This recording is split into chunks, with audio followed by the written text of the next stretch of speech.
Jadi stunting ini adalah satu kata saya sebetulnya, satu kalimat ya. Jadi suatu keadaan seorang anak nih ya, suatu keadaan pada seorang anak di bawah tinggi badannya itu di bawah -2 standar deviasi WHO.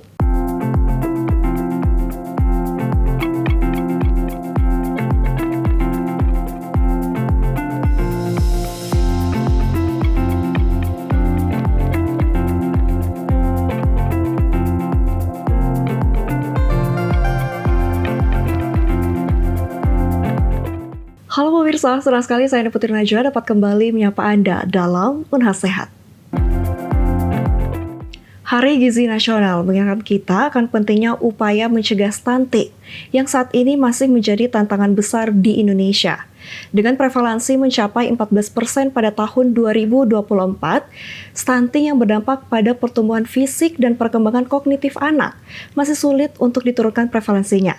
Hari ini tentunya sudah ada bergabung bersama kami dokter spesialis. Tentunya yang kita akan membahas bagaimana sebenarnya langkah-langkah konkret untuk bisa mengatasi masalah stunting dan membangun generasi yang lebih sehat. Sudah ada dokter cantik, dokter spesialis anak, konsultan nutrisi dan penyakit metabolik spesialis gizi klinik. Sudah ada Profesor Dr. Aidah Juliati, Baso SPAK SPGK. Selamat siang, Dok. Ya, siang, Dek. Gimana kabar hari ini, Dok? Ya, alhamdulillah baik. Alhamdulillah luar biasa. Oke, Dok, kan kita bahas stunting nih hari ini. Mungkin langsung aja deh. Sebenarnya kenapa sih stunting itu bisa terjadi? Mungkin apakah pure karena makanan atau seperti apa, Dok? Ya, sebelum saya mulai ke stuntingnya ya, saya persamaan persepsi dulu.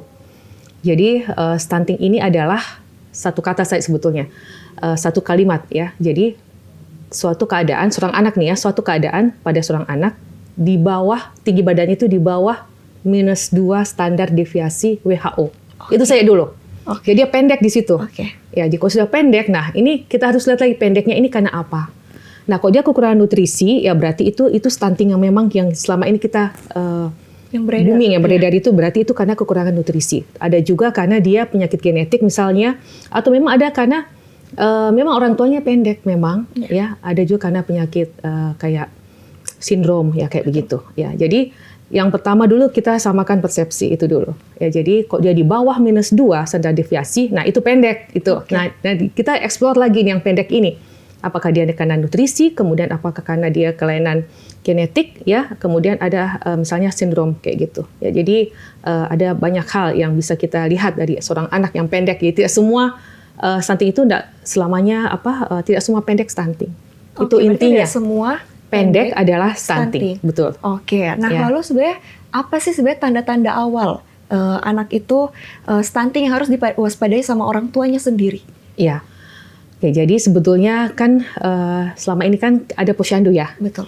Nah, di Indonesia kan semua kelurahan, desa kan semuanya punya posyandu masing-masing RW ya. Betul. Nah, harusnya seorang anak itu setiap bulan itu harus ke posyandu.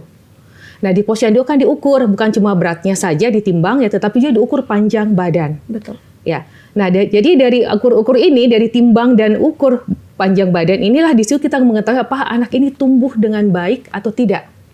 Tapi khusus stunting itu panjang badan dulu. Ya, panjang badan atau tinggi badan kok stunting ya. Kalau kita dapat pendek, nah baru kita lihat lagi. Betulkah ini pendek ya? Kan yang mengukur kadar kan. Nah, kadar ini memang harusnya sudah dilatih untuk mengukur ya sebetulnya. Tetapi kalau kita masih ragu dan kadar, ya tolonglah. Kalau memang ditemukan pendek di posyandu, berarti tolong kadar bawa ke puskesmas. Nanti di puskesmas ada bidan, ada petugas gizi atau dokter itu yang mengukur kembali apakah betul ini memang pendek. Nah, kayak gitu. Nah, setelah itu kita lihat, kalau ada stunting itu dari pedoman nasional, itu sudah jelas harus ke dokter anak, spesialis anak maksudnya, di RSUD. Ya. Jadi nanti dokter spesialis anak lah yang menentukan apakah ini betul-betul stunting atau bukan. Karena stunting itu kan orang cuma bilang pendek-pendek itu pasti stunting. Padahal tidak semua pendek adalah stunting. Jadi stunting itu harus ada malnutrisi kronik. Jadi kalau ada malnutrisi kronik ya baru kita sebut dia sebagai stunting. Kan tadi dokter sudah sebut berarti bukan hanya pendek. Berarti mungkin bisa diceritakan dampaknya kognitif ke development masa depannya. Iya, betul. Nah, jadi sebetulnya kalau kita bicara dari seorang anak lahir gitu ya, atau begini deh, 1000 hari pertama kehidupan lebih enak ya. Betul. Berarti dari ibu hamil ya 9 bulan berarti 270 hari kan. Nah, tambah 9 bulan dalam kandungan ya berarti dia 9 bulan berarti 270, kemudian ditambah 2 tahun ya, 2 tahun 365 kali 2 berarti 720. 270 tambah 720. Ya, 720 berarti kan 1000 kan, 1000 hari pertama kehidupan. Nah, pada saat ibu hamil ini kan biasanya ibu kan pasti bagus makannya apa semua kan, tapi kan tidak selalu karena nutrisi juga. Jadi kok anaknya lahir misalnya anaknya kecil kan ada anak-anak ya bisa jadi karena ibunya misalnya gizi kurang atau gizi buruk misalnya ibunya. Anaknya pasti yang di dalam juga kecil kan. Tapi ada pengaruh karena plasenta. Jadi ibunya gemuk, ya ibunya gemuk tapi anaknya kecil. Ya, itu bisa juga. Jadi tidak selalu nutrisi juga pada ibu hamil, tidak selalu. Yang ketiga adalah faktor ketiga adalah karena memang ada kelainan pada janinnya sampai dia kecil. Seperti itu. Nah, itu yang pertama. Nah, jadi setelah di kandungan kemudian lahirlah anak ini ya.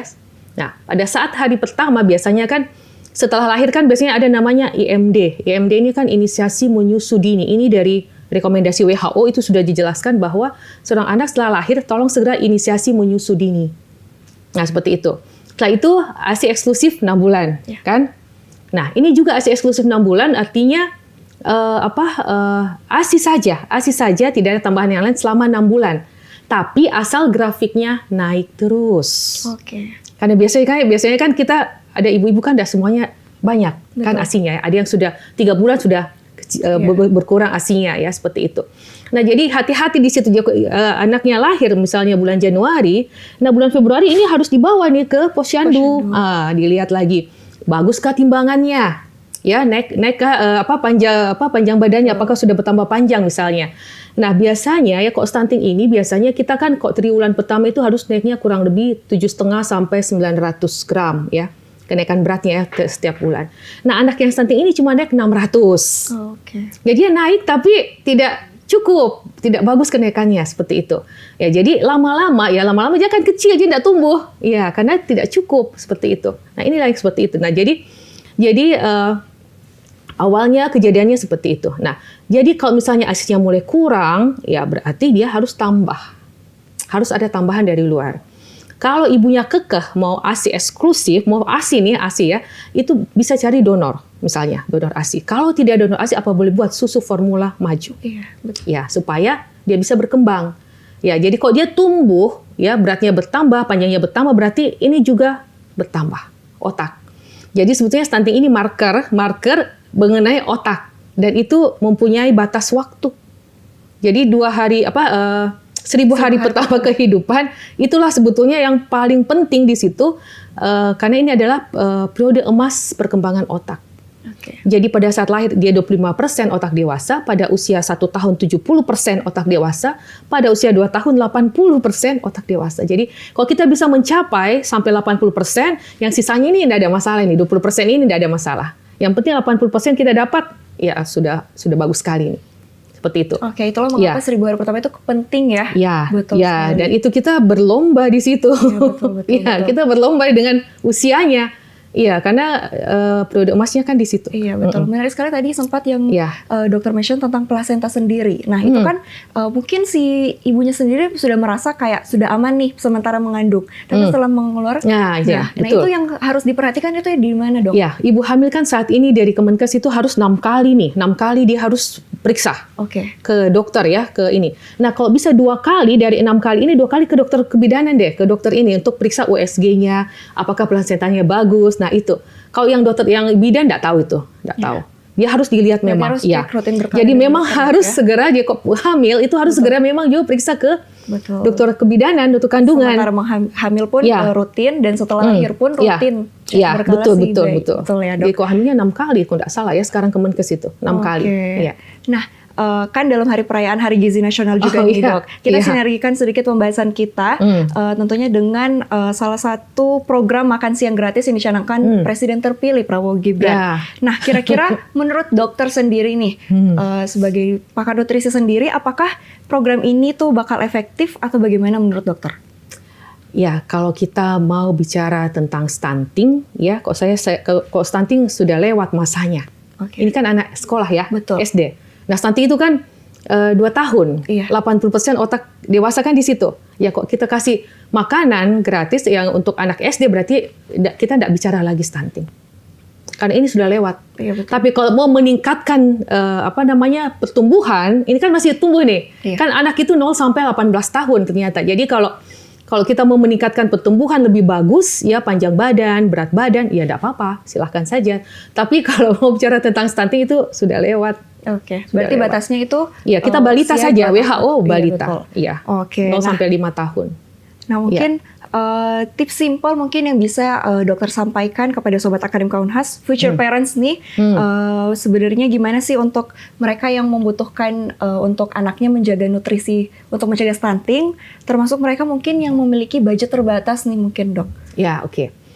Jadi sebetulnya kan setelah saya lanjut lagi yang tadi ya, jadi setelah ASI eksklusif 6 bulan kan dilanjut MPASI, jadi makanan pendamping ASI.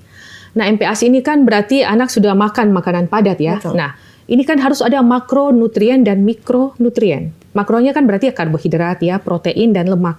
Ini ini makro berarti harus yang banyak jumlahnya ya. Nah, yang paling penting ketiganya adalah protein, itu yang pertama. Dia protein ini terutama adalah protein hewani, ini yang paling bagus. Paling bagus protein hewani, bukan nabati. Kenapa? Karena asam aminonya komplit Oke. di sini. Contoh makanannya, Jadi, Dok?